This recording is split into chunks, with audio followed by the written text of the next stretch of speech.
Hello cuties, आप सभी का स्वागत है मूवीज़ पनघट में। आज हम बात करने वाले हैं she and a perfect husband के एपिसोड 21 की। एपिसोड की स्टार्टिंग होती है, टैंग हुई क्विंसी से कहती है कि अब तुमने 11th फ्लोर पे रहना सीख लिया है, और वो उसको कह रही होती है कि एक क्लाइंट के यहाँ मीटिंग है, तुम परसों चल सकती हो क्या। क्विंसी कह देती है कि मैं नहीं जा सकती क्योंकि मुझे एक वेडिंग अटेंड करनी है। फिर दिखाते हैं रैनवेमी क्विंसी को कॉल करती है और उसको बताती है कि रिंग सेरेमनी के बाद उसको और कौन कौन सी सेरेमनी करनी होंगी।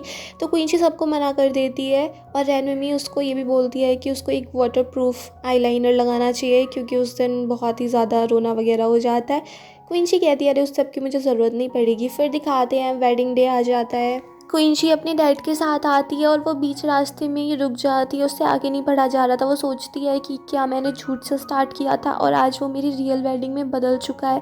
फिर वो ऐसी खड़ी हो गई थी, सब लोग उसको आगे जाने के लिए बोल रहे थे, उसके डैड भी उसको बोल रहे थे, बट वो आगे जा ही नहीं पा रही थी। तभी उसके पास यांगवा आ जाता है और वो उसको बोलता है कि जब तक मैं यहाँ हूँ तुम्हें किसी भी चीज़ के लिए टेंशन लेने की ज़रूरत नहीं है। उसको थोड़ा सा चिल कराता है और फिर उसको अपने साथ लेके जाता है। और क्विंसी को किस करने से पहले ये भी पूछ लेता है कि ये तो हमारे कॉन्ट्रैक्ट का वायलेशन नहीं है ना। और उसकी बात सुनते ही क्विंसी उसको किस कर देती है। फिर वो बहुत देर तक किस करते रहते हैं। उसके बाद दिखाते हैं यांगवा क्विंसी को उसके घर पे लेके आता है और क्विंसी बहुत ही ज़्यादा खुश थी। वो कहती है कि रैनवेमी ने मुझसे कहा था कि मुझे वाटरप्रूफ आईलाइनर लगाना चाहिए, बट इतने खुशी के मौके पर मैं क्यों रोऊंगी। और वो बहुत ही ज़्यादा खुश थी क्योंकि क्विंसी बहुत ज़्यादा ड्रंक थी, तो वो यांगवा से बहुत खुशी खुशी बात कर रही थी। फिर वो यांगवा से कहती है कि चलो मैं तुम्हें एक अच्छी खबर और बताती हूँ। फिर वो लोग अपने सारे पैसे काउंट करने शुरू करते हैं जो उनको इस वेडिंग में मिले थे, और उस सबको काउंट करने के बाद यांगवा कहता है कि इतना तो हमने खर्चा भी नहीं किया जितने हमको वापस मिल गए, इसमें तो हमारा बहुत ज़्यादा प्रॉफिट हुआ है। क्विंसी का ध्यान तो उन पैसों पे था ही नहीं, वो बस यांगवा को देखे जा रही थी और वो कहती है कि तुम पैसे काउंट करते हो और भी ज़्यादा सुंदर लग रहे थे। फिर क्विंसी यांगवा को अपना वो सामान भी दिखाती है जो उसको उसकी मॉम ने दिया था, और जब वो सब सामान देख रही थी तो उसी में उसको एक लेटर मिल जाता है जो उसकी मॉम ने लिखा था। उसमें उन्होंने कहा था कि क्विंसी, जब से तुम मेरे पास आई हो मैं इस दुनिया की सबसे ज़्यादा खुश इंसान थी। तुम बहुत अच्छी, बहुत प्यारी प्यारी बातें लिखी हुई थी, और उन्होंने कहा था कि मेरे पास कोई जॉब नहीं थी बट फिर भी मैंने पार्ट टाइम जॉब की और ये पैसे इकट्ठे किए ताकि मैं तुम्हें अच्छे अच्छे सामान दे सकूं। और मुझे पता है कि मेरी शादी की वजह से तुम्हें बहुत सारी प्रॉब्लम फेस करनी पड़ी, बट मैं चाहती हूँ बेटा तुम खुश रहो। और वो सब लेटर पढ़ के क्विंसी काफ़ी रो रही होती है। यांगवा आके देखता है कि क्विंसी अभी भी वहीं पर बैठी है और लेटर को पढ़ के रो रही है, तो वो उस लेटर को पढ़ता है, फिर क्विंसी को शांत कराता है। फिर दिखाते हैं मॉर्निंग में यांगवा और क्विंसी साथ साथ सोए हुए थे, चिपके हुए से एकदम। और जब उन दोनों की आँख खुलती है तो वो दूर हो जाते हैं और दोनों ही अपने कपड़े चेक करते हैं। फिर यांगवा उठ के फ्रेशन अप होने के लिए चला जाता है और फिर वो क्विंसी से बोलता है कि जो रात हुआ उस सब की रिस्पॉन्सिबिलिटी मैं लेता हूँ। क्विंसी कहती है कि रात तो ऐसा कुछ हुआ ही नहीं। यांगवा कह देता है जो रात हुआ वो मेरे लिए कुछ था, मैं कुछ फील करता हूँ। और फिर वो क्विंसी से बोल देता है कि मैं तुम्हें पसंद करता हूँ। क्विंसी भी बोल देती है कि I like you too, but यांगवा उससे बोल देता है कि मैं तुम्हें ऐसे पसंद करता हूँ जैसे कोई आदमी किसी औरत को पसंद करता है, मैं तुम्हारा बॉयफ्रेंड बनना चाहता हूँ। क्विंसी बोल देती है ये सब रात की वजह से तो नहीं है ना, तुम अभी हंगओवर हो। यांगवा बोल देता है कि नहीं और उसको किस भी कर देता है। फिर वो दोनों बहुत ही ज़्यादा रोमांटिक हो जाते हैं, एक दूसरे को किस करने लगते हैं। और बीच में क्विंसी ये भी कंफर्म कर लेती है कि हमारी फेक मैरिज ही है ना, और ये भी बोल देती है कि उस दिन मैं तुमसे बहुत ज़्यादा गुस्सा हो गई थी, मैंने पता नहीं क्या क्या बोल दिया, उस सब के लिए सॉरी। और फिर वो अपनी किसिंग में इतने ज़्यादा मस्त थे, बट फ़ोन बजे ही जा रहा था, फ़ोन बजे ही जा रहा था, तो उनको फ़ोन उठाना पड़ता है। तो पता चलता है दोनों को उनके घर से कॉल आया था। यांगवा अपने घर पे जाता है, उसकी मॉम ने उसके लिए बहुत सारी डिशेस तैयार की थी और वो यांगवा से हनीमून जाने के लिए बोलती है। यांगवा बोल देता है कि अभी क्विंसी बहुत ज़्यादा बिजी है तो वो नहीं आ सकी, और वो ये भी पूछती है कि आज क्यों नहीं आई क्विंसी। तो भी यांगवा यही कह देता है कि क्विंसी काफ़ी ज़्यादा बिजी थी। बट यांगवा की मॉम कहती है अब तुम्हारी नई नई शादी हुई है, कम से कम से छुट्टी लेनी चाहिए थी, और हनीमून पे तो सभी जाते हैं, तुम भी लोग सब जाओगी तो सही। और फिर वो यांगवा से बच्चों के बारे में बात करने लगती हैं कि बच्चों का क्या सोचा है, कब करने का इरादा है। उसकी बात सुन के उसको याद आता है क्विंसी ने उसको समझा दिया था कि जब उसकी मॉम इस टाइप की बात करें तो उसको क्या आंसर देना है। तो यांगवा कह देता है कि क्विंसी की एज अब काफ़ी ज़्यादा हो रही है तो वो भी जल्दी से बच्चे करना चाहती है, इसलिए पहले हम अपनी दोनों की हेल्थ सही करेंगे ताकि हमारे बच्चे भी हेल्दी पैदा हों, तो इसमें थोड़ा टाइम लग सकता है। ये बात सुन के यंगवा की मॉम खुश हो जाती हैं कि हाँ भाई, तुम्हें अपनी हेल्थ भी तो ठीक रखनी पड़ेगी, तभी तो हेल्दी बच्चे होंगे। फिर दिखाते हैं क्विंची ने यंगवा को ये कह दिया था कि अभी 6 महीने से लेके 1 साल तो इसी में लग जाएगा कि हमारी हेल्थ नहीं हो रही है, फिर हम ऐसे करने लगेंगे कि बच्चे हो नहीं रहे हैं, तो उसके बाद हमारे पेरेंट्स हम लोगों को ही कम्फर्ट करेंगे, वो हमें ऐसे प्रेशराइज़ नहीं करेंगे बच्चों के लिए। जिससे दोनों खुश थे कि उनका प्लान आगे काम कर जाएगा। फिर दिखाते हैं क्विंची अपनी मॉम से मिलती है और वो उनके गले लग जाती है, क्योंकि उसने वो लेटर पढ़ लिया था। उसके बाद से वो अपनी मॉम के लिए कुछ ज़्यादा ही कुछ फ़ील कर रही थी, वैसी चिपकी रहती है। लंच के टाइम पे भी वो ऐसी चिपकी हुई थी। क्विंची की मॉम बोलती हैं, बेटा तू ऐसी ही रहने वाली है कि आज ऐसे ही खाना खाएगी? क्विंची बोल देती है कि हाँ मॉम, मैं आपकी सारी बातें सुनूंगी। और फिर वो क्विंची की मॉम बोल देती हैं कि वो उसके डैड से डिवोर्स लेना चाहती हैं, वो उस घर में नहीं रहना चाहती। क्विंची कह देती है, मॉम जो आपकी मर्ज़ी है, मैं हमेशा आपके साथ हूँ। फिर दिखाते हैं क्विंची अपने डैड से मिलती है, उन सबको ये सारी बातें बताती है कि उसकी मॉम क्या क्या बोल रही हैं। क्विंची के डैड कहते हैं कि वो इस घर को छोड़ के नहीं जा सकते हैं, और क्विंची की मॉम यही चाहती थी कि वो इस घर को छोड़ के चले जाएं, और जो उनके घर के ऊपर रहती है यानी कि क्वीन वेन्यू की मॉम, तो वो कुल मिला के क्वीन वेन्यू की मॉम से थोड़ा दूर रहना चाहती थी, इसलिए वो चाहती थी कि वो घर छोड़ के जाए। और क्विंची के डैड तैयार नहीं हो रहे थे, तो इसलिए वो बार बार धमकी देती थी कि अगर घर छोड़ के नहीं जाओगे तो मैं तुम्हें डिवोर्स दे दूँगी। बट फिर सारी बात क्विंची के डैड क्विंची को समझाते हैं कि वो जिस घर में रह रहे हैं वो उनका घर का खुद है ही नहीं, वो क्वीन वेन्यू की मॉम का ही घर है, और उन्होंने ही यहाँ पे उनको परमिशन दे रखी है रहने के लिए।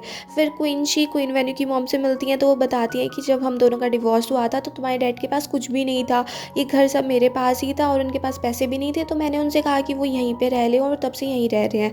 और फिर जो उनका ट्रूप था वो इतना अच्छा काम कर नहीं रहा था, उनको एक्टर्स को भी पे करना था, उनके पास इतने ज़्यादा पैसे नहीं थे, तो उन सबको पे भी मैंने ही किया।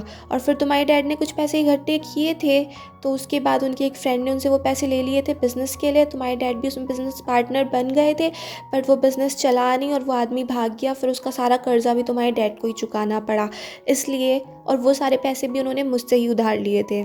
तो कुल मिला के क्विंची के डैड ने क्वीन वेन्यू की मॉम से बहुत सारे रुपए उधार ले रखे थे, इसलिए वो अभी इस घर को छोड़ के नहीं जा सकते थे। वो क्विंची को बताते हैं कि उन्होंने थोड़े रुपए तो इकट्ठे कर रखे हैं, बट वो हमेशा ये सोचते हैं कि वो क्विंची की मॉम से पहले मर जाएंगे, तो वो चाहते हैं कि क्विंची की मॉम के पास कुछ पैसे तो रहें बाद में अपनी लाइफ जीने के लिए।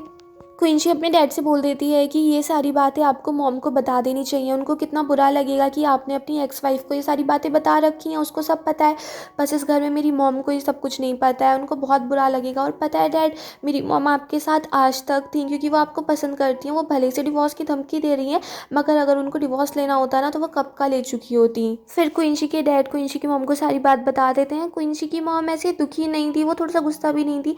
वो कहती है मैं तुम्हारे डैड से गुस्सा भी नहीं हो सकती, क्योंकि उन्होंने जो कुछ किया वो सब कुछ इस फैमिली के लिए ही किया, मगर उन्हें ये बात बता देनी चाहिए थी। फिर क्विंची की मॉम क्विंची को एक पासबुक देती हैं जिसमें उन्होंने सारे रुपए इकट्ठे किए हुए थे। क्विंची उस सबको देख के कहती है कि मॉम आपने तो बहुत सारे रुपए इकट्ठे कर लिए, और फिर वो अपनी मॉम से कह देती है कि इन पैसों को और जो इसमें कमी पड़ेगी वो सब पैसे मैं ही दे दूँगी, और वो सब कुछ मैं क्वीन वेन्यू की मॉम को वापस कर दूँगी, जिससे हमारा सबका उधार उतर जाए। तो ये वहाँ पे क्विंची के डैड भी आ जाते हैं। फिर क्विंची की मॉम और डैड अच्छे हो गए थे, उन दोनों में जो प्रॉब्लम चल रही थी वो भी सॉर्ट आउट हो गई थी। फिर येंग हुआ का फ़ोन आ जाता है क्विंची के पास। क्विंची उसको बता ही रही थी कि पता नहीं आज मेरे साथ क्या क्या हुआ, मुझे तो यकीन ही नहीं होता कि ऐसा कुछ भी हो सकता है। तभी उसको शोर की आवाज़ आती है, तो उसको पता चलता है उसके मॉम डैड फिर से लड़ने लगे, फिर से डिवोर्स पे बात आ चुकी है, और येंग हुआ ये सब कुछ सुन रहा था। फिर दिखाते हैं वूफी जुनोई को एक प्रॉपर्टी दिखाने के लिए लेके आई थी। वो कहती है कि शादी के बाद हम इस घर में रहेंगे, और वो उसको चेक कर रहे थे। वूफी कहती है कि तुम कैसा भी घर चूज़ कर लो, मेरे पेरेंट्स हमें सपोर्ट करेंगे, और मैं अपने पेरेंट्स की इकलौती बेटी हूँ, तो उनके सारे पैसे मेरे ही होने वाले हैं, तो तुम्हें इसकी कीमत की कोई भी प्रॉब्लम नहीं होगी, कितना भी एक्सपेंसिव वो सब चल जाएगा। जुनूई जब घर देखता है उसको ही पसंद आता है, बट वो वूफी से कह देता है कि ये अभी हमारे बजट से बाहर है, और मैं जानता हूँ कि तुम्हारे पेरेंट्स हमें सपोर्ट करना चाहते हैं, बट मैं एक ऐसा इंसान बनना चाहता हूँ जो अपनी वाइफ को खुद सपोर्ट कर सके। अभी हम किसी छोटे घर में रह लेंगे, जब हमारे बच्चे होंगे तो हम किसी बड़े घर में शिफ्ट हो जाएंगे, और वैसे भी एक मोटिवेशन भी तो होना चाहिए ना पैसे कमाने के लिए, तो वूफी को मना लेता है। फिर दिखाते हैं यांगुआ से क्विंची यही बता रही होती है कि मेरे पेरेंट्स कैसे छोटी छोटी बातों पे ही लड़ने लगते हैं, और ये कर लेते हैं वो कर लेते हैं, और फिर वो ये बताती है कि उसकी मॉम डैड को डिवोर्स देने के लिए कह रही है और उसने अपनी मॉम से कह दिया है कि कुछ दिन वो क्विंसी के साथ ही रह सकती है। उसकी बात सुन के यांगवा बोल देता है कि मैं चाहता हूँ कि अब मुझे जॉब कर लेनी चाहिए। क्विंसी कहती है तुम्हें तो ये सब जॉब वगैरह पसंद नहीं है ना। यांगवा कहता है बट मैं ये भी चाहता हूँ कि जो इंसान मुझे पसंद है मैं उसकी खुशियों की केयर करूँ, क्योंकि घर लेने के लिए अभी मुझे लोन लेना पड़ेगा और लोन तभी मिल सकता है जब मेरे पास जॉब हो। फिर जब मुझे लोन मिल जाएगा हम एक घर खरीद लेंगे, उसमें मैं और तुम साथ रहेंगे और तुम्हारी मॉम तुम्हारे घर पे रह सकती हैं। ये बात सुनने के बाद क्विंसी बहुत ज़्यादा खुश हो जाती है। वो मन ही मन सोचती है कि कितने लोग अपनी गर्लफ्रेंड को सपोर्ट करने के लिए बोलते हैं, बट यांगवा की ये बात उसके दिल को छू गई थी। उसको बहुत ही अच्छा लग रहा था कि यांगवा उसकी इतनी ज़्यादा केयर करता है। फिर दिखाते हैं वूफी जुनहुई को बताती है कि तुम्हारी फर्म में एक क्लाइंट आने वाले हैं मिस्टर डिंग, और अगर तुम उनको अपनी फर्म में ले लोगे तो तुम्हारी चांदी ही चांदी होगी, वो पूरी एक गोल्ड माइन है। फिर दिखाते हैं मिस्टर डिंग लॉ फर्म में पहुंच जाते हैं और वो क्विंसी से मिलने के लिए आए थे। क्विंसी, जुनहुई और मिस्टर डिंग बैठ जाते हैं। क्विंसी कहती है कि इस बार फिर से तुम डिवोर्स के लिए आए हो ना। मिस्टर डिंग कहते हैं कि देखो अभी मैं बिल्कुल आया ही हूँ और तुमने पुराने गड़े मुर्दे सभी उखाड़ दिए। आजकल की लड़कियाँ कितनी ज़्यादा मीनर हो गई हैं, बट मैं क्या करूँ, उन सबको मेरी मनी अच्छी लगती है और मैं उनसे शादी कर लेता हूँ। और वो क्विंसी से बोल देते हैं कि अगर तुमने मुझसे शादी कर ली होती ना तो अब तक मुझे 4 डिवोर्स नहीं लेने पड़ते। और वो फिर से क्विंसी से शादी के लिए पूछ लेते हैं। क्विंसी उस पर हंसने लगती है और फिर यहीं पे ये एपिसोड फिनिश हो जाता है।